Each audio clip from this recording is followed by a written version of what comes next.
If you keep saying, "I'm fine" long enough, people eventually stop asking. That's what I told myself the morning everything started to fall apart. Again, the fluorescent lights above the clinic buzzing like they knew something I didn't, or maybe something I refused to admit. My fingers curled tightly around the edge of the exam table as I tried to slow my breathing, try to make my heartbeat sound normal, because normal was safe and safe meant no one looked too closely. "Emily, I'm going to ask you one more time," the doctor said gently, not accusing, not pushing, just waiting, and I hated that. I hated how kindness felt more dangerous than anger. "Did someone do this to you?" I swallowed, my throat dry, my eyes fixed on the floor tiles like they might rearrange into an answer I could live with. "No," I whispered, too quickly, too rehearsed, the words slipping out like something I'd practiced in the mirror, like something I needed to believe if I said it enough times. And for a second, just a second, the room went completely still, like even the air didn't buy it. But no one called me out, no one ever did. Because it's easier that way, easier to nod, to write something down, to let people keep their stories intact. Even when they're cracking at the edges, I adjusted my oversized sweater, pulling the sleeve down just a little further over my wrist, the fabric soft but not enough to hide the faint ache underneath, and my other hand drifted instinctively to my stomach, to the gentle curve that changed everything and nothing all at once. 6 months, the doctor had said, 6 months and counting. And suddenly, every decision felt heavier, every silence.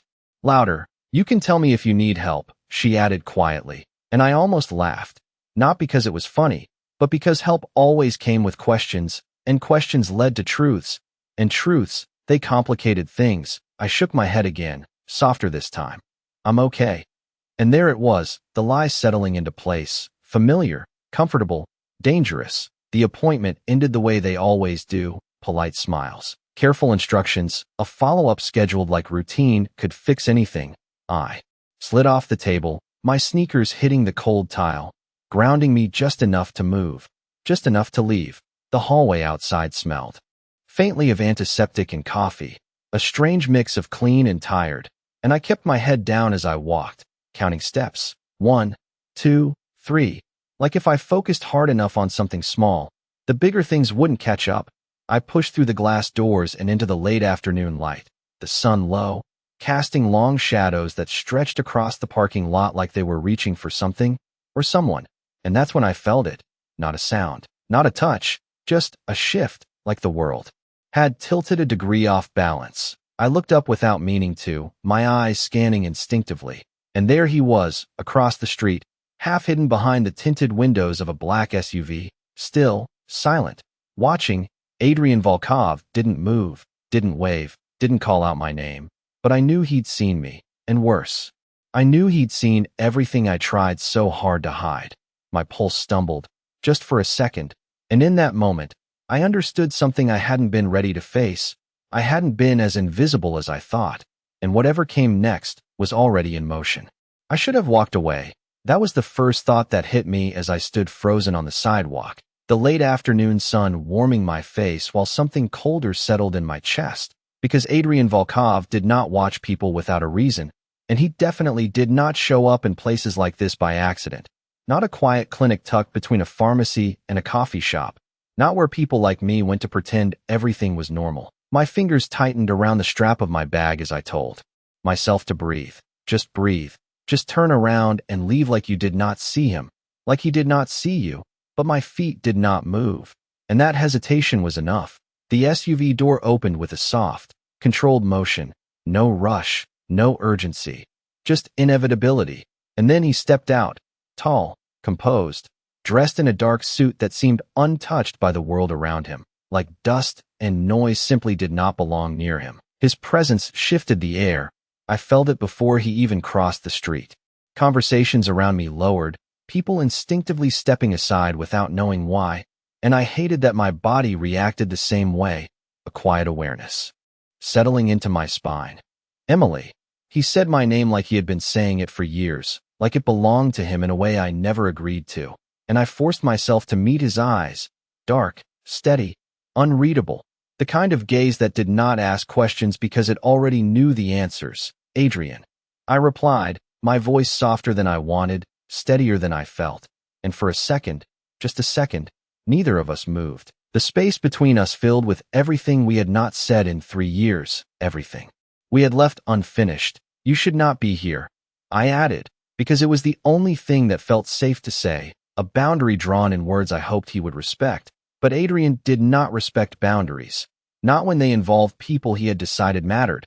His eyes flickered briefly, not to my face, but lower, to where my hand rested protectively over my stomach, and something in his expression shifted, not shock, not surprise, something quieter, more dangerous, like a calculation being completed. Neither should you, he said, his voice calm, almost gentle, which somehow made it worse. I felt my pulse pick up, a steady, uncomfortable rhythm that made it harder to think. I have an appointment, I said quickly, the lie unnecessary and obvious even to me, because I had just walked out, because he had clearly seen that. But I needed something, anything to hold on to. He did not call me out. He never did it directly. Instead, he stepped closer, just enough that I could smell the faint trace of his cologne, clean, expensive, controlled, like everything about him.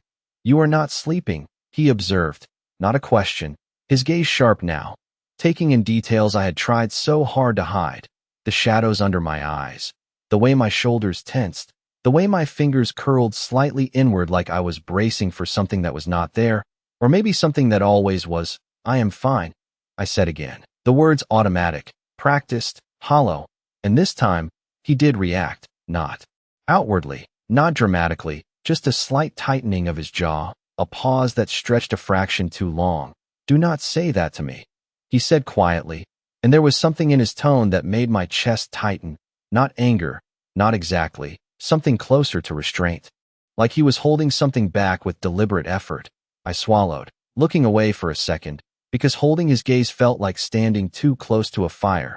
It is nothing, I added, softer now, and that was when it happened, not a dramatic moment, not something anyone else would have noticed, just his hand moving, quick but controlled, fingers gently catching my wrist before I could pull away, not tight, not painful, just enough to stop me, to still me, my breath caught, instinctively, my body reacting before my mind could catch up, and his eyes dropped, focusing on the edge of my sleeve where it had shifted just enough to reveal what I had been hiding. Silence fell between us, heavy, absolute, the world around us fading into something distant and irrelevant. I felt exposed in a way that had nothing to do with skin and everything to do with truth.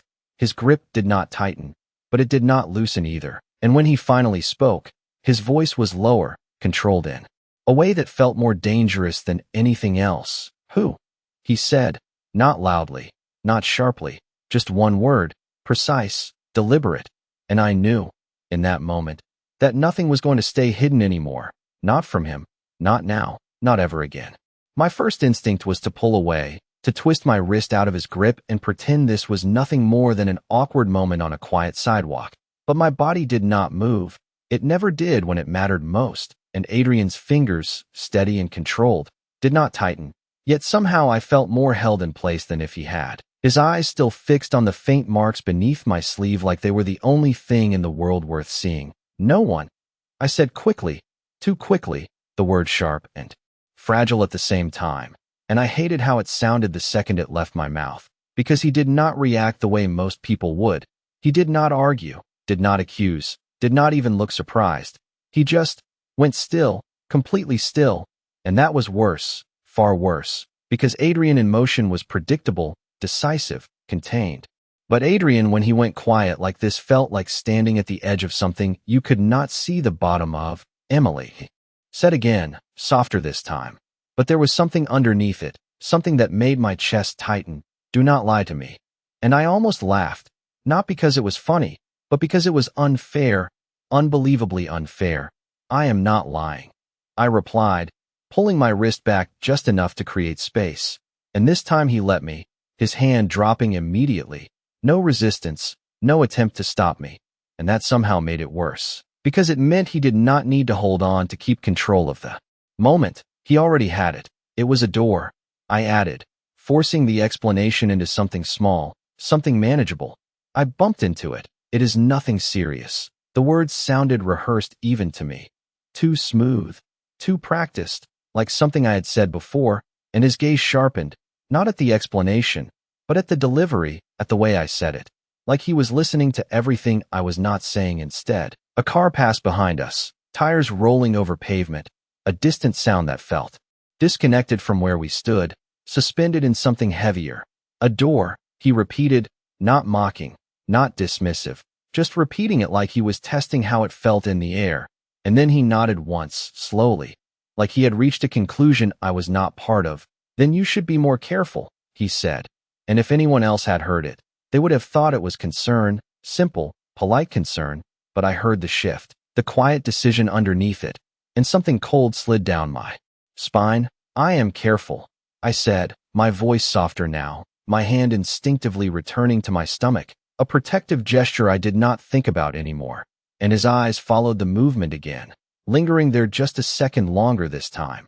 And when he looked back at me, something had changed, not visibly, not in a way anyone else would notice, but I felt it, like the air had thickened, like the space between us had narrowed without either of us moving. You should not be walking alone, he said, his tone calm, almost casual, but there was nothing casual about the way he said it. I am not alone, I replied quickly, even though I had been for longer than I wanted to admit. I have everything under control. And there it was again, that pause, that fraction of a second where he seemed to step back internally, like he was pulling himself away from something, containing it, shaping it into something quieter, more deliberate. Control, he repeated softly, and for a moment, just a moment, there was something almost unreadable in his eyes, something that flickered and disappeared before I could name it. That word does not mean the same thing to both of us, he said, and I did not know how to respond to that, because he was right, because control to me meant survival, meant keeping things small and manageable and unseen, and control to him meant something entirely different, something that changed the shape of everything around it. I shifted my weight, suddenly aware of how long we had been standing there, how exposed it felt. I should go, I said, gesturing vaguely toward the parking lot, toward anything that was not this conversation, not this moment, and he did not stop me, not physically, he simply stepped aside, giving me space to pass. But as I moved, as I took those first few steps away, I felt it, that same awareness from before, sharper now, heavier, like something had already been set in motion. Emily, he said again, and I stopped without meaning to, turning back just enough to meet his gaze one more time. Whatever you think you are handling, he continued, his voice quiet, steady, absolute. You are not handling it alone anymore. My breath caught, just for a second, because there was no question in his words, no offer, no request, just a statement, a line drawn somewhere I could not see. And for the first time that day, something inside me shifted, not relief, not exactly, something more complicated, more dangerous, like the beginning of a change I was not ready for. And as I turned away again, as I walked toward my car with his presence still lingering at my back, I realized something I could not ignore anymore. He had already decided, and when Adrian Volkov decided something, the world did not ask if you agreed, it simply adjusted around it. I did not look back again after that, not because I was strong, but because I knew if I did, I would see him still standing there, still watching, still deciding things I did not get a say in, and I could not afford to feel that kind of pull, not now, not when everything in my life depended on staying small, staying quiet, staying in control. My car door clicked open with a sound that felt louder than it should have, and I slid into the driver's seat, shutting the world out in one quick motion, my hands resting on the steering wheel as I forced myself to breathe, slow, steady, normal. But my reflection in the windshield betrayed me. Wide eyes, tension in my jaw, the kind of stillness that only came after something shifted beneath the surface. He does not get to decide anything, I whispered to myself, the words firm, almost convincing, but not quite, because Adrian Volkov had never needed permission to change the direction of a room, let alone a life. I started the engine, the familiar hum grounding me just enough to focus, to move, to leave, and for a few minutes, it worked. The drive home was routine, stoplights, turn signals, the quiet rhythm of traffic that made everything feel ordinary, almost safe. But that illusion cracked the second I pulled into my apartment complex. The building looked the same, faded brick, narrow balconies, a flickering light above the entrance that management had promised to fix for months. Nothing out of place, nothing unusual, and yet I felt it again. That same shift, subtle but undeniable, like something had already arrived before me. I parked, sat there for a moment longer than necessary, scanning the lot without, knowing what I was looking for, and when I finally stepped out, the air felt heavier, thicker, like a storm that had not broken yet.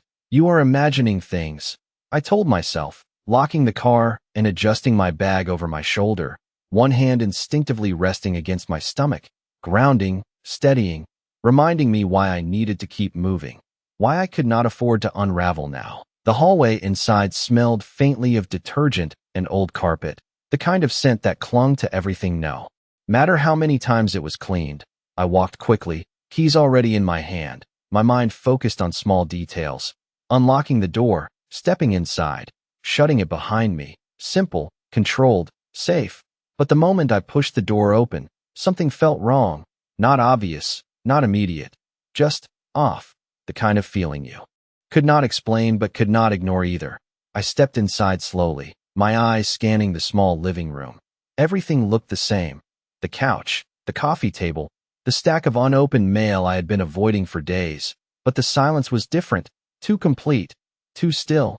I closed the door carefully, the soft click echoing louder than it should have, and for a second, I just stood there, listening, waiting, my heartbeat picking up despite my best efforts to stay calm. It is nothing, I whispered again, the words softer now, less certain, and then I heard it. Not a crash, not anything dramatic, just the faintest sound from down the hallway. A shift, a presence, enough to make every instinct in my body tighten at once.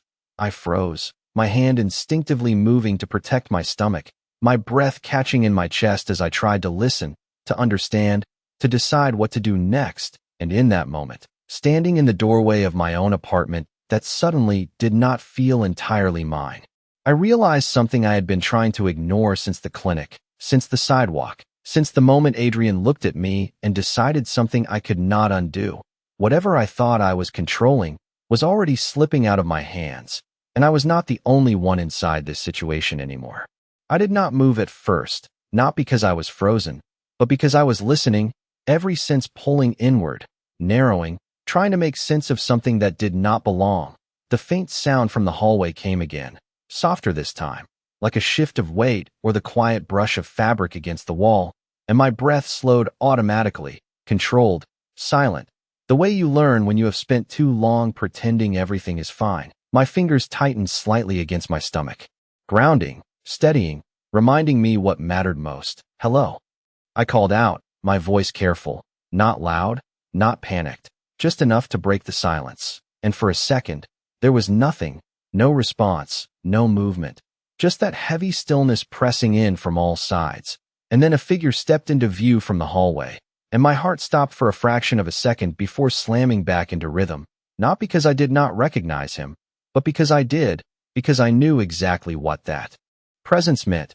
You should lock your door, Adrian said, his tone calm, almost conversational, like he had been standing in my apartment waiting for me was the most normal thing in the world. My mind struggled to catch up, to process the fact that he was here, inside, uninvited, unannounced, and yet completely in control of the space.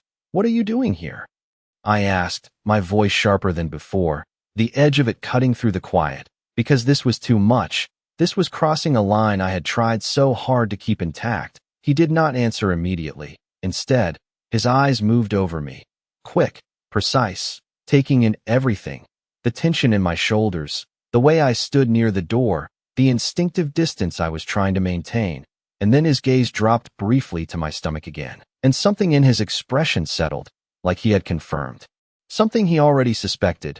You left without finishing the conversation, he said finally, like that explained everything, like that justified his presence here, in my space, in my life, without asking. That was not a conversation, I replied, taking a step further inside, closing the door behind me with deliberate control, because if he was going to stand there like he belonged, then I needed to reclaim at least something. That was you deciding things I did not agree to. His head tilted slightly at that, not dismissive, not surprised, just considering. like he was weighing my words against something else, something internal. You were not in a position to agree or disagree, he said. And there it was again, that quiet authority, that assumption that the situation had already moved past choice. My jaw tightened, frustration building in my chest. You do not get to say that, I shot back, my voice low but firm, because I needed to hold on to something, some sense of control, even if it was just this, standing here and refusing to back down. He watched me for a long second, silent, and then he took a single step forward, not aggressive, not rushed, just enough to close the distance slightly, and my body reacted before my mind could, a small shift backward, instinctive, automatic, and I hated that he noticed. I saw it in the way his eyes flickered, the way something in his posture changed. Not softer, not exactly, but more deliberate, more careful. Who is he? Adrian asked, his voice quieter now, but somehow heavier, like the question itself carried weight beyond the words, and I shook my head immediately, the answer ready before he even finished speaking. There is no one, I said, and this time, I held his gaze, steady, unflinching, because I needed him to believe that, I needed him to leave, to step back, to let me handle this the way I always had, alone, controlled, contained. But Adrian did not move, did not blink, did not accept the answer the way anyone else might have. Instead, he exhaled slowly, a controlled breath that seemed to carry something deeper with it, something restrained, something held back with effort. You are not convincing, he said simply, not cruel, not mocking, just honest in a way that made my chest tighten. I am not trying to convince you, I replied, though we both knew that was not entirely true, because everything about this moment was about convincing him to leave, to let this go, to not get involved. His gaze shifted again, not to my face this time, but to my hand, still resting protectively against my stomach, and for a second, something changed in his expression, something quieter, more focused, like everything else had narrowed down to that one detail, that one truth. You think you can manage this, he said slowly, almost like he was speaking more to himself than to me. You think keeping it small will keep it safe? My breath caught, because that was too close, too accurate, too much like. He could see through every layer I had built. I am managing, I insisted, my voice softer now, less certain, and he looked at me again, really looked this time, and whatever he saw there made his expression settle into something final, something resolved. No, he said quietly, and the word was not loud, not forceful, but it landed heavier than anything else he had said so far. You are enduring, he continued, his voice steady, controlled, absolute. And that is not the same thing. Silence fell between us again, thicker now, charged with something neither of us said out loud. And in that moment, standing in my own apartment that no longer felt entirely mine, I realized something I had been trying to avoid since the beginning, since the clinic. Since the first time he looked at me and saw more than I wanted him to see. Adrian was not here to ask, and he was not here to leave. He was here because he had already decided, and whatever came next, it was not something I could stop. I should have said something stronger, something that pushed him out the door, something that made it clear he did not belong here. But the words did not come, not because I could not think of them, but because part of me knew they would not matter. Adrian did not respond to resistance the way other people did. He absorbed it, adjusted to it, moved around it until it no longer stood in his way, and standing there in my living room, I felt that shift happening again, quiet, controlled, inevitable. You do not understand, I said instead, my voice lower now, less sharp, because anger was easier than fear, and I could feel fear creeping in at the edges. This is not something you can fix. He did not interrupt, did not dismiss me. He just listened, which somehow made it harder to keep going. It is complicated, I added, and the word felt weak the second it left my mouth, like it did not carry enough weight for what I was trying to hide. His gaze did not soften, but it focused, narrowing slightly, like he was tracing the outline of something he had already decided was unacceptable. Complicated does not mean acceptable, he said, calm, precise, and I exhaled slowly, shaking my head, because this was exactly what I had been trying to avoid. This moment where he stepped in and rewrote the rules I had been living by. You cannot just walk in here and decide what is acceptable in my life, I replied, and there it was, the line I had been trying to hold on to, thin but still standing. His expression did not change much, but something in his posture shifted, not forward, not aggressive, just settled, like he had reached the part of the conversation where discussion was no longer necessary. "I am not deciding for you," he said, and for a split second, I almost believed him, until he continued, "I am deciding what I will allow around you." The words landed heavier than they should have. Not loud, not forceful, but absolute. In a way that made my chest tighten. "You do not get to allow or disallow anything," I said, my voice rising slightly despite my effort to stay calm. "This is my life." And he nodded once, slowly, like he agreed with the statement in theory but not in practice. "It is," he said. "And that is exactly why I am here." Silence stretched between us again, but this time it felt different, less uncertain, more defined, like the shape of what was coming next had already been decided, even if I had not accepted it yet. I turned away for a second, running a hand through my hair, trying to collect my thoughts, to regain some sense of control, because standing there under his gaze felt like being slowly unraveled, thread by thread. "You said you owed me," I said suddenly, the memory surfacing before I could stop it. His eyes sharpened slightly at that, a flicker of recognition passing through them. 3 years ago," I continued, turning back to face him. "You said you owed me one." And for the first time since he stepped into the apartment, something in his expression shifted in a way that felt almost human, not softer, but deeper, like the past had weight here, like it mattered in a way nothing else did. "I remember," he said, his voice quieter now, more deliberate, and I nodded, holding on to that, because it was the only leverage I had, the only piece of this dynamic that belonged to me. "Then consider it paid," I said, the words steady, firm, final. "Leave, and we are even." The room went completely still after that, the kind of silence that pressed against your ears, heavy and expectant, and Adrian did not respond immediately. He just looked at me, really looked, like he was measuring something I could not see, something beyond the words I had just said. Seconds passed, or maybe longer. It was hard to tell. Time felt different when he was like this, stretched and compressed at the same time. And then he exhaled slowly, a controlled breath that seemed to carry a decision with it. "No," he said, and the word was quiet, but it landed like something final, something immovable. My chest tightened, frustration flaring again. "That is not how that works," I snapped, because if I did not push back, if I did not fight for this, then I would lose whatever control I had left. "It is exactly how it works," he replied, his tone calm, unwavering. "You helped me when you did not have to." His gaze dropped briefly, not to my wrist this time, but to my stomach, and when he looked back up, there was something different there, something more focused, more personal.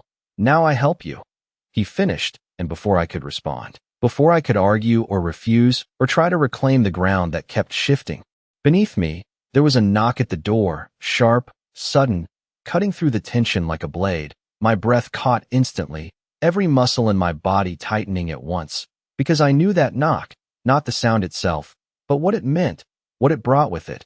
And for the first time since Adrian stepped into my apartment, real fear settled in my chest, cold and undeniable. I did not move, did not speak, just stood there as the knock came again, louder this time, more insistent, and slowly. I turned my head toward the door, my pulse racing, my hand instinctively pressing against my stomach as one thought echoed louder than anything else.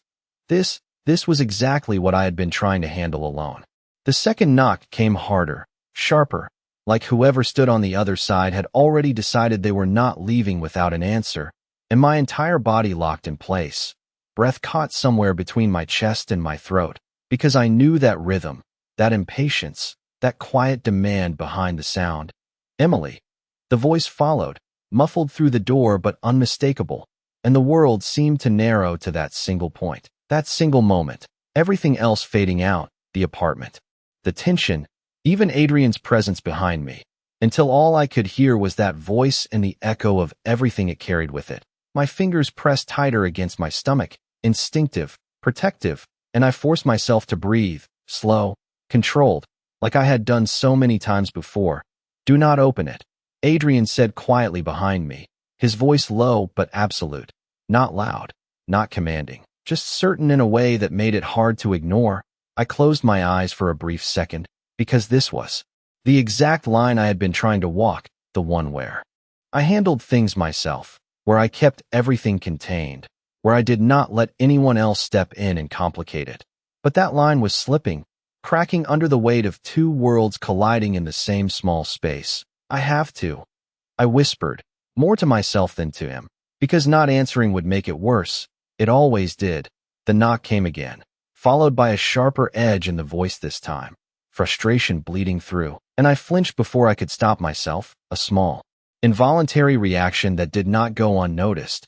I felt Adrian move behind me, not close enough to touch, but close enough that his presence shifted, more focused now, more alert, like every part of him had locked onto the situation unfolding in front of us. Emily, the voice repeated, louder now, I know you are in there. My chest tightened, the pressure building, and for a moment, I just stood there, caught between two choices that both felt wrong, both felt dangerous in different ways. And then I moved, one step, then another, my hand reaching for the door handle with a steadiness I did not feel. Stay here, I said over my shoulder, not turning around, not meeting Adrian's gaze, because if I did, I might hesitate, I might stop, and I could not afford to do that. Not now. The metal of the handle felt cold under my fingers, grounding in a way that made everything else sharper, clearer. I took one slow breath and turned it, the door opening just enough to reveal the man on the other side, his presence filling the narrow space immediately, familiar and suffocating all at once. There you are, he said, his tone shifting instantly, softer on the surface, but there was something underneath it, something that made my shoulders tense despite my effort to stay calm. I was starting to think you were ignoring me. I forced a small, controlled smile, the kind that did not reach my eyes. I just got home, I replied, keeping my voice even, measured, like everything was normal. Like nothing had changed, like there was not a second presence just a few feet behind me, watching, assessing, deciding. You should have answered your phone, he continued, his gaze flicking briefly past me, scanning the apartment in a way that made my pulse spike, and I shifted slightly. Just enough to block his line of sight, a subtle movement, but deliberate. I have been busy, I said, keeping the door only partially open, holding that barrier between inside and outside as firmly as I could. His eyes dropped then, not to my face, but lower, to where my hand rested against my stomach, and for a second, everything stilled, his expression tightening in a way that was almost imperceptible, but I felt it, like a change in pressure in the air. You need to take better care of yourself, he said, and the words sounded like concern, but they landed heavy, weighted with something else, something I did not want to name. I am fine, I replied automatically, and behind me, I felt the shift, not a sound, not a movement I could see, just a presence sharpening, focusing, like a line being drawn in silence. The man in front of me exhaled slowly, his gaze returning to mine. We need to talk, he said, and I shook my head immediately, the answer coming faster than I could. Think it through, not tonight, I said, my voice firmer now, because this was the line I could still hold. This was the boundary I could still enforce. Another time. His expression hardened slightly at that, the softness slipping just enough to reveal the impatience underneath, and my grip on the door tightened, every instinct telling me to close it, to end this before it escalated into something I could not control. But then his eyes shifted again, just slightly, past my shoulder, and everything changed. The air seemed to drop a few degrees, the space between us tightening in a way that had nothing to do with proximity, and I did not have to turn around to know why, because I felt it, the quiet, controlled presence behind me stepping forward just enough to be seen, just enough to exist in the same frame, undeniable, unignorable, and for the first time since the knock, the man in front of me went completely still, his attention no longer on me, but on what stood behind me. And in that silence, heavy and charged, I realized something with absolute clarity. This was no longer something I could manage alone. Not anymore. Not with Adrian Volkov standing in my apartment, watching everything unfold with that same calm, controlled intensity, because whatever happened next was not going to follow the rules I had been living by. For a moment, no one spoke. Not me, not him, not even the man standing at my door, because something invisible had shifted the balance of the room, and we all felt it, The kind of silence that was not empty but full, heavy with unspoken understanding. The man outside straightened slightly, his posture changing in a way that was subtle but unmistakable, like instinct had taken over where logic failed. "Who is that?" he asked, his voice no longer smooth, no longer controlled in the same way, and I felt my throat tighten because there was no simple answer that would keep things contained, no version of the truth that would not make this worse. I opened my mouth, but nothing came out, because before I could say anything, Adrian stepped forward fully into view, not rushing, not asserting himself with force, just appearing, like he had always been there, like the space belonged to him the moment he chose to occupy it. "You should leave," Adrian said, his tone calm, even, almost polite. But there was no mistaking the finality in it. No room for interpretation, no invitation for discussion. The man at the door blinked once, caught off guard, his gaze shifting between the two of us, trying to recalibrate, trying to understand a situation that no longer followed the pattern he was used to controlling. "I am talking to Emily," he replied, his voice tightening just enough to reveal the edge underneath. And I felt my stomach twist, because this was the moment I had been trying to avoid. The collision of two different kinds of control, one I had learned to navigate, to manage, to survive, and the other did not bend. Adrian did not look at me, did not seek confirmation, did not wait for permission. His focus remained steady, unwavering, fixed entirely on the man in front of him. "You were talking," he said, and there was something in the way he phrased it, quiet but absolute. Like the conversation had already ended whether anyone agreed or not. The air shifted. Again, tighter now, more charged, and I felt it in my chest, in the way my breath came just a little faster despite my effort to stay calm. "This does not concern you," the man said, his tone sharper now, pushing back, trying to reclaim ground that had already started to slip, and Adrian's expression did not change, not visibly, but something in his presence settled, deeper, more certain, like a decision locking into place. "It does now," he replied. And the simplicity of it made it heavier, more final than anything louder would have been. I took a small step forward without realizing it, my hand lifting slightly as if I could somehow stop this, redirect it, bring it back into something manageable. "It is fine," I said quickly, my voice cutting through the tension, trying to anchor the moment before it escalated further. "We can talk later," I added, directing the words toward the man at the door, because if I could just get him to leave, if I could just delay this, then maybe I could regain control. Maybe I could fix this the way I always had, quietly, alone. But neither of them moved. Neither of them responded to me the way I needed them to. The man's eyes flicked, back to mine, searching, frustrated, and then back to Adrian, measuring, recalculating. "You are making this more complicated than it needs to be," he said, but the confidence in his voice had shifted, just slightly, enough for me to hear it. Enough to know that something had changed in the dynamic. Adrian took one more step forward, not aggressive, not fast, just enough to close the space in a way that made the boundary between inside and outside feel thinner, more fragile. "No," he said, quietly, "I am making it clear." And that was it. That was the difference. Clarity instead of negotiation, finality instead of compromise. The man at the door exhaled sharply, his jaw tightening, his frustration now visible. But something held him back, something unspoken, something in Adrian's presence that did not need to be explained to be understood, and after a long second, he stepped back, just half a step. But it was enough to signal a shift, enough to break the tension that had been building in the doorway. "We will talk about this," he said to me, his voice lower now, controlled again but no longer steady in the same way, and I nodded automatically, because that was what I always did, agreed, deferred, delayed, but before I could say anything else, before I could soften the moment or reshape it into something safer, Adrian spoke again, his voice calm, measured, leaving no space for interpretation. "No," he said, and I felt the words settle into the space between us like something solid, something immovable. "You will not." Silence followed, thick and absolute. And for a second, I thought the man might argue, might push back, might try to reclaim control the way he always had before. But he did not. Instead, he looked at Adrian one last time, something unreadable passing through his expression, and then he turned, stepping away from the door, from the apartment, from the situation he no longer controlled. And I stood there, frozen, my hand still resting against the doorframe, my heart racing in a way I could not quite calm. Because as the sound of his footsteps faded down the hallway, one truth became impossible to ignore. This had changed everything. And I was no longer standing between two choices. I was standing in the middle of something much bigger, something I could not contain, something Adrian had already taken hold of without asking.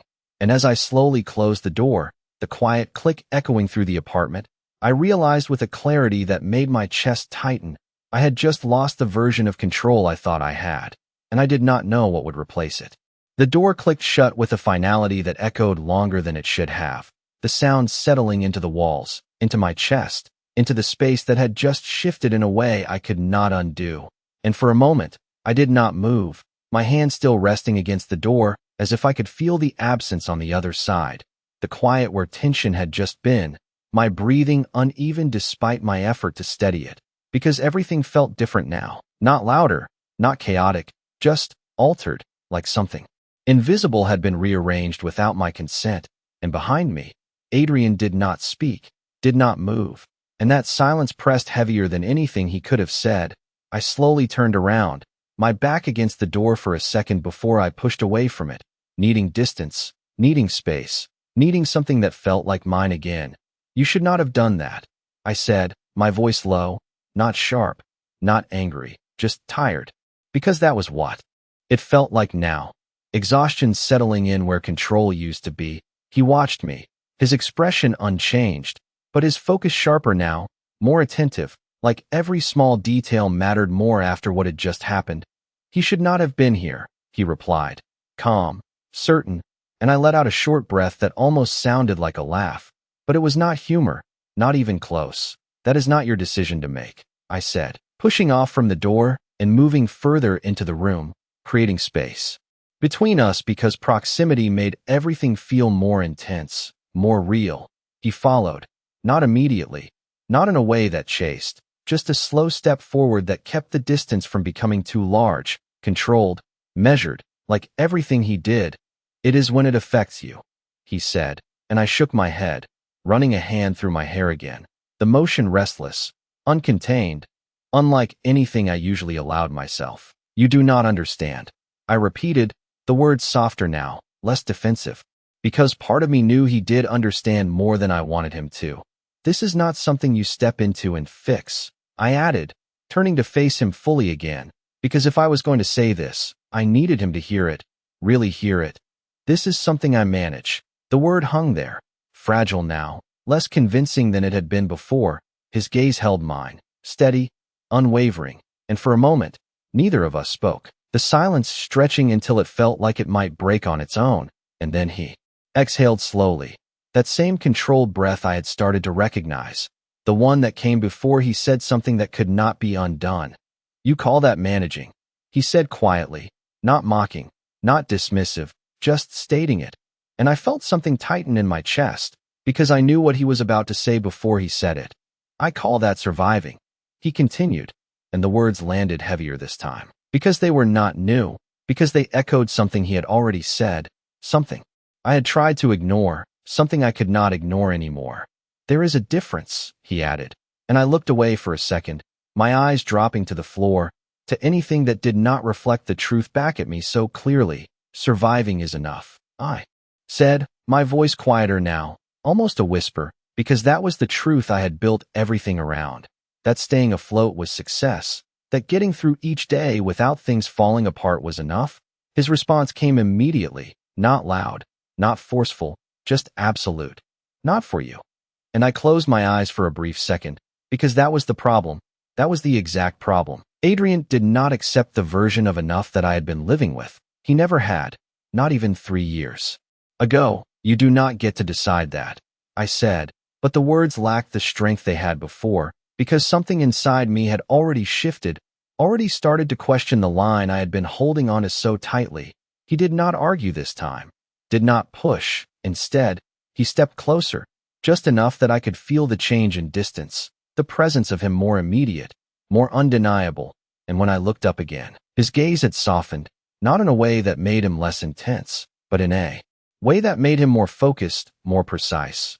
"I am not deciding for you," he said again, quieter now, and there was something different in his tone this time, something that felt less like control and more like certainty.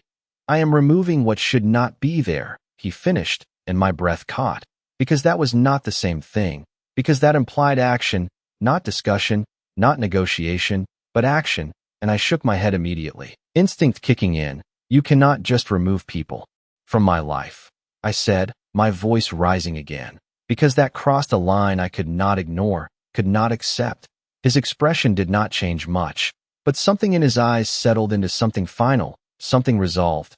"Watch me," he said quietly, and the words were not a threat, not spoken with anger or force, just a statement, a simple, controlled declaration of intent, and that was what made them terrifying. Not because of what they said, but because of who said them, because Adrian did not say things he did not follow through on, because when he decided something, it did not remain a possibility, it became reality, and standing there in my living room, the quiet pressing in around us, I felt something shift again, deeper this time, more permanent, because this was no longer about a conversation, or a disagreement, or even control.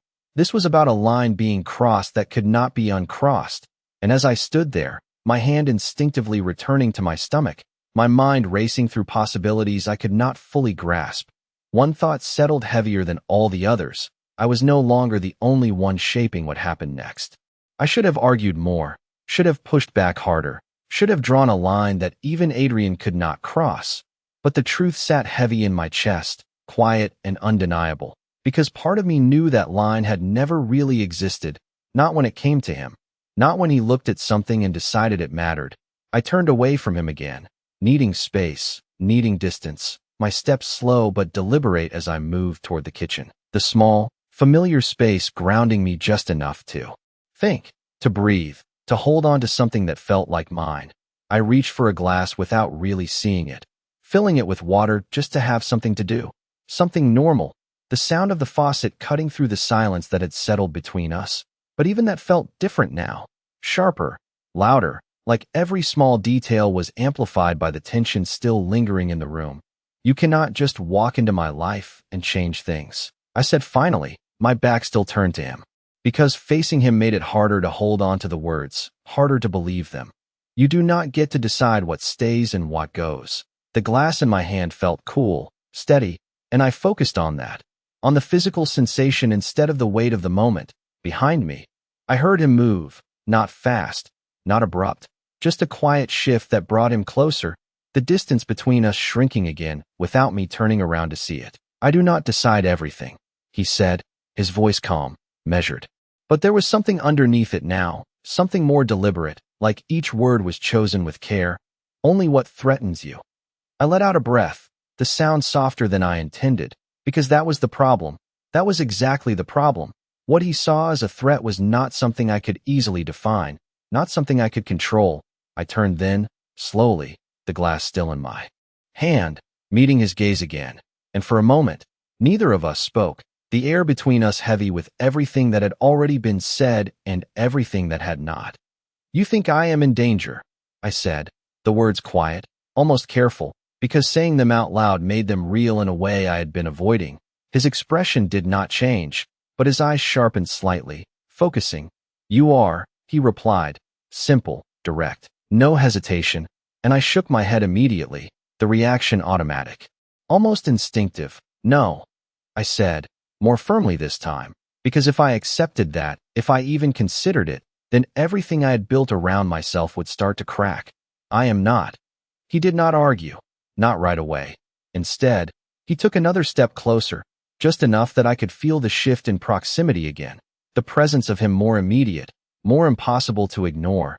"Then why did you flinch?" he asked, and the question landed harder than anything else he had said so far, because it was not about what I said. It was about what I did, what I could not control, what I could not hide. My grip on the glass tightened slightly, my fingers pressing into the cool surface as I searched for an answer that would hold, that would stand up under his gaze. But there was none, not one that he would accept, not one that I fully believed myself.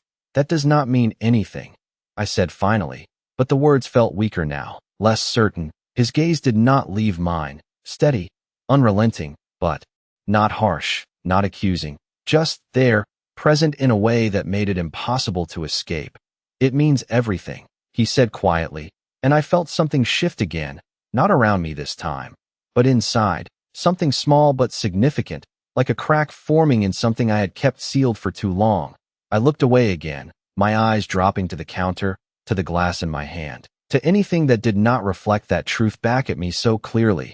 "You do not understand how this works," I said, my voice softer now, less defensive, more tired, because that was what this was, not just fear, not just control, but exhaustion from holding everything together for so long. "It is not something you confront," I added. "It is something you navigate." The word felt more accurate than managing, more honest in a way I had not allowed myself before. Behind me, I heard him exhale slowly, that same controlled breath that seemed to carry weight with it. And when he spoke again, his voice was quieter, but somehow more certain. "You have been navigating it alone," he said, and I nodded slightly, almost without thinking, because that part was true. That part had always been true. "Not anymore," he continued, and the words settled into the space between us, heavy, final, and I felt my chest tighten again, because that was the shift I had been resisting, the one I had been trying to stop since the moment I saw him outside the clinic. "You do not get to decide that," I said again, but the words lacked the force they once had, because something inside me had already started to accept that he had, in fact, decided, and that was the problem. That was the part one could not undo. He stepped closer then, just one more step, and this time, I did not move back, did not create distance, did not try to re-establish the space that had been there before, and when I looked up at him again, his gaze had shifted, not softer, not less intense, but more focused, more precise, like everything else had narrowed down to this moment, to this decision. "You are right," he said quietly, and the words caught me off guard, because agreement was not something I expected from him. "Not like this, not here. I do not get to decide everything," he continued, and for a split second, I felt something ease in my chest, something loosen, like maybe there was still space for me to hold on to control. But then he added, "But I do decide what I protect." And the relief vanished as quickly as it had come, replaced by something heavier, something more complicated, because that was not a compromise, that was not a negotiation, that was a statement, a boundary drawn in a place I could not reach. And as I stood there, the quiet stretching between us, once more, I realized something I had been trying to ignore since the beginning. This was no longer about whether I accepted his involvement. It was about what his involvement would change, and whether I was ready to face what came with it. For a long moment, I did not respond, not because I did not have words, but because none of them felt strong enough to hold against what he had just said, the weight of it settling into the room, into my chest, into the quiet space between us that no longer felt neutral. I stared at him, searching for something that would make this easier, something that would make this feel less final. But Adrian did not waver, did not soften, did not give me anything I could use to push back, and that was the problem. That was always the problem with him. He did not argue in a way that created openings. He simply stood in certainty until everything else adjusted around it. I set the glass down on the counter carefully, the small sound grounding me just enough to move, to think, to not get pulled completely into the gravity of his presence. "Protection is not what I asked for," I said finally, my voice quiet but steady, because that mattered, because I needed him to hear that this was not something I had chosen. His gaze did not leave mine, not even for a second. "You did not have to ask," he replied, and there it was again, that same quiet certainty, that same assumption that his decision existed outside of my permission. I exhaled slowly, shaking my head, because this was the exact point where everything twisted, where help stopped feeling like help and started feeling like something else entirely, something heavier, something that came with its own kind of control. "That is not how this works," I said, taking a step back, creating distance again, needing space to hold on to my thoughts, to keep them from unraveling under his gaze. "You cannot just step in and take over because you think you know what is best."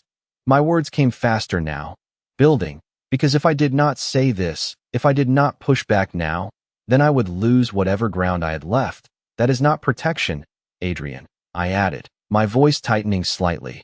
"That is control."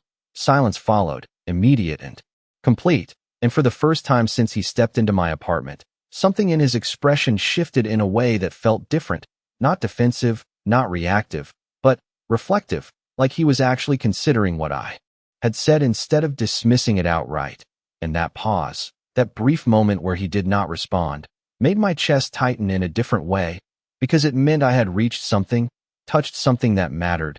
Control is forcing you to stay, he said after a moment, his voice lower now, more deliberate. I am not doing that. I held his gaze, steady, because I needed to see if he believed that, if he understood the difference the same way I did. No, I said quietly. You are just removing every option that does not align with what you want. The words landed between us, heavier than I expected, and for a second, neither of us moved, the space charged with something that felt sharper than before, more personal. His jaw tightened slightly, not in anger, but in restraint, like he was holding something back, something he was choosing not to say. And then he stepped closer, not abruptly, not forcefully, just enough to close the distance in a way that made it harder to ignore him, harder to look away. If there are options that put you at risk, he said quietly, they are not options. My breath caught, because that was it. That was the line he had drawn, clear, unyielding, leaving no space for interpretation, and I felt something inside me push back against it, something that refused to accept a world where my choices were filtered through someone else's definition of safety. You do not get to define that for me, I said, my voice softer now, but no less firm. Because this mattered, because this was the last piece of control I had left, he did not respond immediately, his gaze steady, searching, like he was looking for something beyond my words, something deeper, something I had not said out loud. And for a moment, I wondered what he saw, what he understood that I was still trying to hide. Then define it, he said finally, and the simplicity of it caught me off guard. Tell me what safe looks like for you. I opened my mouth, ready to answer, ready to defend the life I had built, the balance I had maintained. But the words did not come, not right away, because the truth was not simple, it was not clean, it was not something I could explain in a way that would make sense outside of my own head. It means I handle things myself, I said after a moment, my voice quieter now, less certain. It means I do not make things worse by escalating them. His eyes narrowed slightly, focusing, and I knew he heard what I was not saying, what I could not fully admit. It means you accept what happens, he said, not as a question, but as an observation, and I flinched slightly, a small, involuntary reaction that I could not hide, and that was all the confirmation he needed. It means you endure it, he continued, and this time, the word landed harder than before, because it was not just his interpretation, it was mine, reflected back at me in a way I could not ignore.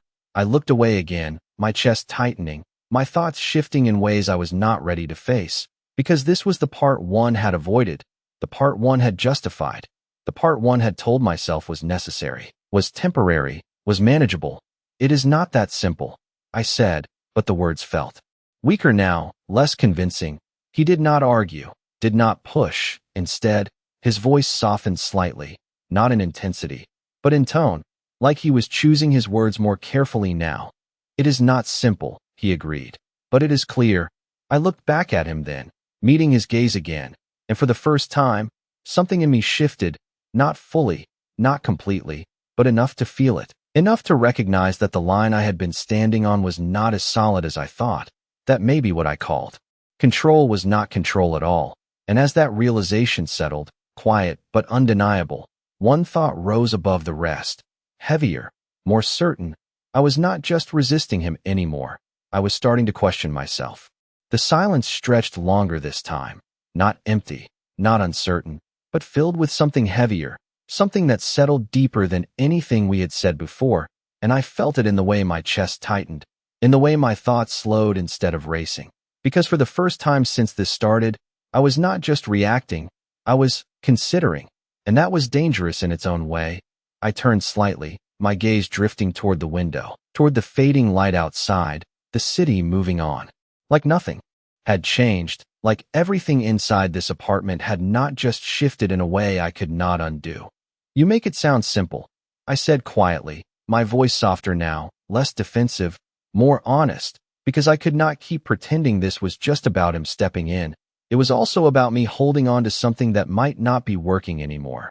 Like I can just decide to stop, I added, my hand resting instinctively against my stomach again, the movement automatic, grounding, and I felt his gaze follow it, not intrusive, not possessive, just aware. You can decide what you accept, he replied, his voice steady, controlled, and I let out a small breath, almost a laugh, but without humor. And then what? I asked, turning back to face him fully, because this was the part he did not see, the part that did not fit into clear lines or decisive actions. What happens after that decision? My voice tightened slightly, not in anger, but in the weight of it. Things do not just disappear because you decide they should. His expression did not change much, but something in his eyes sharpened, like he had been waiting for that question, like this was the point he had been moving toward all along. No, he said quietly. They do not disappear. And for a second, I felt something in me brace, preparing for the rest of it, for the part where he told me that everything would be handled, that I would not have to worry, that he would take care of it in the way he always did. But that was not what he said. But they change, he continued, and the words landed differently, not as a promise, not as control, but as something else entirely, something that left space instead of closing it. I frowned slightly, confusion flickering through my thoughts, because that was not what I expected, not from him. Change how? I asked, my voice quieter now, more cautious, because this felt like a different kind of conversation, one I did not know how to navigate. He took a step closer, not enough to overwhelm, just enough to narrow the space between us. And when he spoke again, his tone was lower, more deliberate, like each word mattered more than before. You stopped standing alone in it, he said, and my breath caught, not because the words were loud or forceful, but because of how simple they were, how direct, how undeniable. I stared at him for a second, trying to process that, trying to fit it into the framework I had built for myself. But it did not fit. It did not align with the way I had been handling things, with the way I had convinced myself was the only way. That is not how this works, I said, but the words felt weaker now, less certain, because something inside me had already started to question that assumption. He did not argue this time, did not push back. Instead, his gaze softened slightly, not losing its intensity, but shifting in a way that felt more focused, more intentional. It is how it should work, he said, and there was no force in it, no demand, just certainty. And that was somehow harder to resist. I looked away again, my thoughts moving in a direction I had been avoiding for too long. Because if I accepted that, even a little, then everything I had been holding on to would start to unravel. Everything I had justified, everything I had endured, it would all have to be re-examined. And I did not know if I was ready for that. I do not need someone to step in and fix everything, I said after a moment, my voice quieter, more measured, because this was the line I could still hold, the boundary I could still define. I just need. I stopped, the words catching before they fully formed, because I did not actually know how to finish that sentence, not in a way that felt honest, not in a way that did not contradict everything I had been telling myself. And that realization settled heavily in my chest. He watched me, silent, waiting, not interrupting, not filling the space, just there, present in a way that made it impossible to ignore what I was struggling to say. And after a long moment, I exhaled slowly, my shoulders lowering slightly, the tension easing just enough to let something else surface, something I had not allowed myself to admit. I just needed to stop feeling like this, I said finally, the words quiet, almost fragile, because they carried more truth than anything I had said before, and the second they left my mouth, I felt it, that shift. Small but significant, like something had been acknowledged that could not be taken back. His expression changed then, not dramatically, but enough for me to see it, to feel it, something deeper settling into place, something that looked less like control and more like understanding. Then it will, he said, and there was no hesitation in his voice, no uncertainty, just that same calm, steady certainty that had defined everything he had said since he walked into my apartment. And for the first time, I did not immediately push back, did not argue, did not try to reclaim control through resistance. Instead, I stood there, my hand still resting against my stomach, my thoughts quieter than they had been all day, and I realized something that felt both unsettling and strangely steady at the same time. This was no longer just about him stepping into my life. This was about me starting to see it differently, and I did not know where that would lead, but I knew one thing for certain.